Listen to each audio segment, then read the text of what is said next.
እዚሁ ሸምታል እዚሁ በልቶ ወደ ቤቱ ሊሄድ ይችላል ማለት ነው። ኦልማስ አንዱ ማሳያ ነው።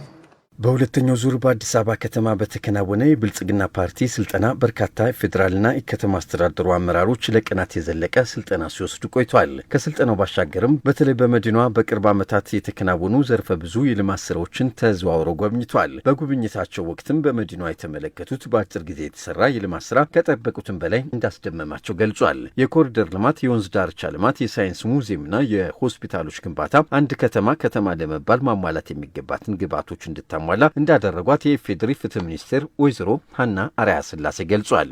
የፍትህ ሚኒስትሩ አያይዘውም የወንዝ ዳርቻ ልማቶቹ በርካታ ዓመታትን ይፈጃሉ ተብለው ታስበው የነበሩ ስለመሆናቸውና በጠቅላይ ሚኒስትር ዶክተር አብይ አህመድ አነሳሽነት በአጭር ጊዜ ለመጠናቀቅ ስለመብቃታቸው ተናግረዋል።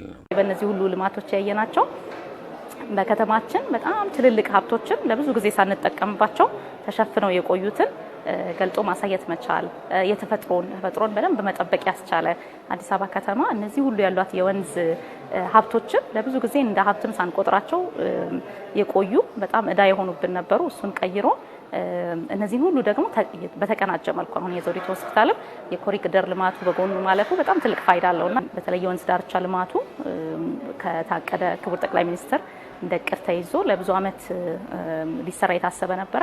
ሆኖም ግን የፋይናንስ አማራጮችን በማፋለግ ከሌሎች የውጭ አጋሮች ጋር ለመስራት ሙከራ ተደርጎ በብዙ ምክንያት ሳይሳካ ቆይቷል። ግን አሁን ያየነው በሙሉ በራስ አቅም የወንዝ ዳርቻው ከ20 ኪሎ ሜትር በላይ የሚሆን ነገር መሰራቱም በጣም አስደናቂ ነው። በአዲስ አበባ ከተማ አዲስ መሶብና በአገር አቀፍ ደረጃ የተጀመረው መሶብ የአንድ ማዕከል አገልግሎት የመልካም አስተዳደር ችግሮችን በከፍተኛ ሁኔታ እየቀረፉ እንደሚገኙና የመንግስት አገልግሎት አሰጣጥ ላይ አይነተኛ ለውጥ ስለማምጣታቸው የፍትህ ሚኒስትሯ ወይዘሮ ሀና ገልጿል። አዲስ ግንባታ የማከናወን ያክል እድሳትና የማስፋፊያ ግንባታ የተከናወነለት የዘውዲቱ መታሰቢያ ሆስፒታልም ማህበረሰቡ ወሳኝ የሚባሉ ሕክምናዎችን ማግኘት የሚያስችልና ፈውስ የሚሰጥ ስለመሆኑ ተናግረዋል።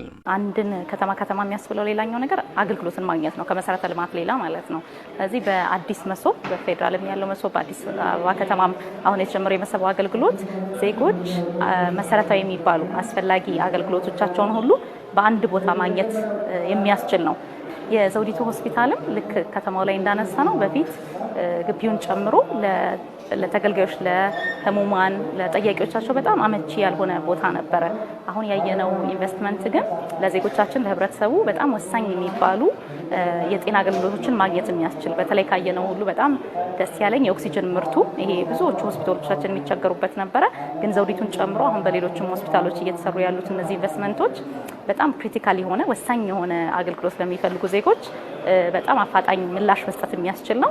የአዲስ አበባ ከተማ ለውጥ መነሻውና መዳረሻውም የማይናወጥ ትራንስፎርሜሽን ለመሆኑ ማሳያ ህዝብና መንግስት በቅንጅት የተሳተፉበት መሆኑን የገለጹልን ደግሞ የአዲስ አበባ ከተማ ብልጽግና ፓርቲ የዲሞክራሲ ባህል ግንባታ ኃላፊ የሆኑት ዶክተር መኢሳ ኤለማ ናቸው። የአዲስ አበባ ከተማ ለውጥ መነሻው መዳረሻው የመጠነ ሰፊ የከተማ ትራንስፎርሜሽን ነው። የተጀመረው ማይቀለበስ ነው። የማይቀለበስበት ዋናው ምክንያት የተለያዩ ኃይሎች የተሳተፉበት ነው። የመንግስት ተሳትፎ፣ የህዝብ ተሳትፎ፣ የህዝብን በተደራጀ መልኩ ነው። ባለሀብቶች በተናጠል የተለያዩ የህብረተሰብ ክፍሎች ቅን ልቡና ያላቸው ኢትዮጵያውያን ሀሳብ ያላቸው፣ ገንዘብ ያላቸው፣ ጉልበት ያላቸው ስለዚህ ሁሉም ተዋናይ የሀሳባቸውን፣ ጉልበታቸውን፣ ገንዘባቸውን ያዋጡበት መንግስት ግን የመሪነት ሚናን የተወጣበት መጠነ ሰፊ የሆነ የከተማ ትራንስፎርሜሽን ነው። የአዲስ አበባ ትራንስፖርት ቢሮ ኃላፊ የሆኑት አቶ ያበባል አዲስ ደግሞ በአራዳ ፓርክና በሌሎች እንደ መሶብ ባሉ አገልግሎት መስጫ ተቋማት ላይ ባደረግነው ጉብኝት ብልጽግና ፓርቲ አገር ግንባታ ላይ ያለውን የማድረግ አቅም ተመልክተንበታል ብለዋል። የማድረግ አቅምን ነው የተማርነው። ብልጽግና አገር የመገንባት አቅሙን ያሳየበት ትልቁ ቦታ ከተማ አስተዳደሩ ፓርክ የመስራት የኮሪደር ልማትን የማልማት የወንዝ ዳርቻን የማልማት የማድረግ አቅሙን በከፍተኛ ደረጃ ያሳየበት እዚህ ፓርክ ላይ ነው ብዬ ነው ማስበውና በመደመር መንግስት እይታ የዘርፎችን መርታ በሚል ርዕስ ሁለተኛውን ዙር የብልጽግና ፓርቲ ስልጠናን ሲከታተሉ የቆዩ አመራሮች በአዲስ አበባ ከተማ የተከናወኑ የልማት ስራዎችን ጎብኝተዋል።